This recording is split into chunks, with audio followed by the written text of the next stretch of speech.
తాకట్లో ఉన్న మీ బంగారాన్ని విడిపించి ఆ రోజు ఆన్లైన్ రేటుకి కొంటాం. Sharma gold company.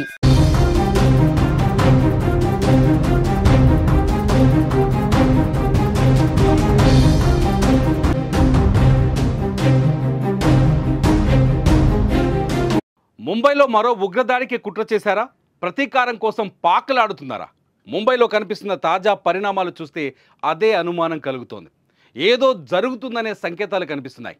శుక్రవారం రాత్రి ఉగ్రవాద సంస్థ ఐసిస్ స్లీపర్ సెల్లో భాగమైన ఇద్దరిని ముంబై విమానాశ్రయంలో ఎన్ఐఏ అదుపులోకి తీసుకుంది.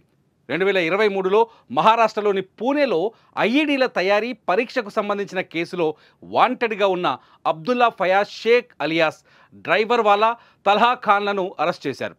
వీరు ఇండోనేషియాలోని జకర్తా నుండి భారత్కు తిరిగి వచ్చే క్రమంలో పట్టుకున్నారు.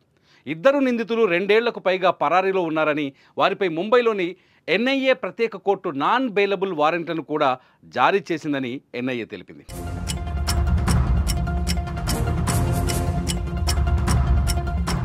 గత రాత్రి వారిద్దరూ అరెస్టు కాగా నేడు ముంబైలోని ఛత్రపతి శివాజీ మహారాజ్ అంతర్జాతీయ విమానాశ్రయం తాజ్ మహల్ ప్యాలెస్ హోటల్కు బాంబు బెదిరింపులు వచ్చాయి. ఉగ్రవాదులు అఫ్జల్ గురు, సేవక్కు శంకర్ను అన్యాయంగా ఉరితీశారని ముంబై విమానాశ్రయ పోలీసుల అధికారిక ఈమెయిల్ ఐడికి బెదిరింపులకు పాల్పడ్డారు. తాజ్ హోటల్ ఎయిర్పోర్ట్ను పేల్చేస్తామని గుర్తు తెలియని దుండగులు హెచ్చరించారు.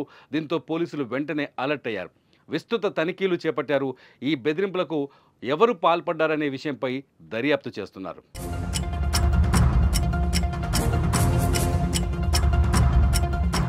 గతంలో కూడా దేశంలోని పలు ఎయిర్పోర్ట్లకు బెదిరింపులు వచ్చాయి. రైల్వే స్టేషన్లో కూడా బాంబులు పెట్టామంటూ దుండగులు ఈమెయిల్స్ పెట్టి హెచ్చరించారు. ఈ బెదిరింపుల్లో ఎక్కువగా ఫేక్ అని తేలాయి. అయితే ప్రస్తుతం భారత్ పాక్ మధ్య ఉద్రిక్త పరిస్థితులు నెలకొన్నాయి. పహల్గాం ఉగ్రదాడితో 2 దేశాల మధ్య దాడులు జరిగి ఇప్పుడిప్పుడే పరిస్థితులు అదుపులోకి వచ్చాయి. అయితే పాకిస్తాన్లోని ఉగ్రవాదులు మాత్రం ఆపరేషన్ సింధూర్తో వారి స్థావరాలను కూల్చేయడం, 100 మందిని లేపేయడాన్ని తట్టుకోలేకపోతున్నారు. ఈ క్రమంలో భారత్కు ఉగ్ర నేతలు కూడా వార్నింగ్ ఇచ్చారు. ఇలాంటి సమయంలో ఇద్దరు ఐసిస్ ఉగ్రవాదులు పట్టుబడ్డం, అలాగే అఫ్జల్ గురు, సేవక్కు శంకర్ను అన్యాయంగా ఉరితీశారని చెప్పి బెదిరింపులకు దిగడం కలకలం రేపుతోంది.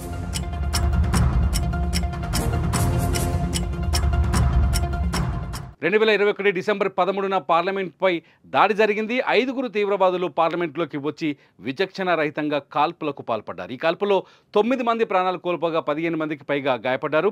పార్లమెంటు భద్రతా దళాలు వీరిని సమర్థవంతంగా తిప్పికొట్టాయి. దాడిలో పాల్గొన్న మొత్తం 5 తీవ్రవాదుల్ని హతమార్చారు. ఈ దాడిలో జైషే మహమ్మద్ ఉగ్రవాద సంస్థకు చెందిన అఫ్జల్ గురు కీలక పాత్ర పోషించాడు. దీంతో అతన్ని ఢిల్లీ పోలీసులు జమ్మూ కాశ్మీర్లో అదుపులోకి తీసుకున్నారు.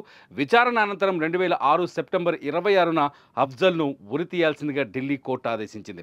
2013లో ఫిబ్రవరి 9న తిహార్ జైల్లో అఫ్జల్ గురుకు ఉరిశిక్ష అమలు చేసి జైల్లోనే అంత్యక్రియలు పూర్తి చేశారు. దీంతో బాధితులకు తగిన న్యాయం జరిగినట్లయింది. కానీ అఫ్జల్ గురు ఉరి అన్యాయం అంటూ 2 దేశాల మధ్య ఉద్రిక్త పరిస్థితుల సమయంలో బెదిరింపులు రావడం ఆందోళన కలిగిస్తోంది.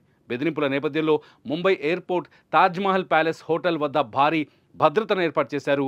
ఈ విషయాల్ని గమనిస్తే ఉగ్రవాదులు మళ్ళీ ఏదో ప్లాన్ చేస్తున్నారనే డౌట్స్ కలుగుతున్నాయి.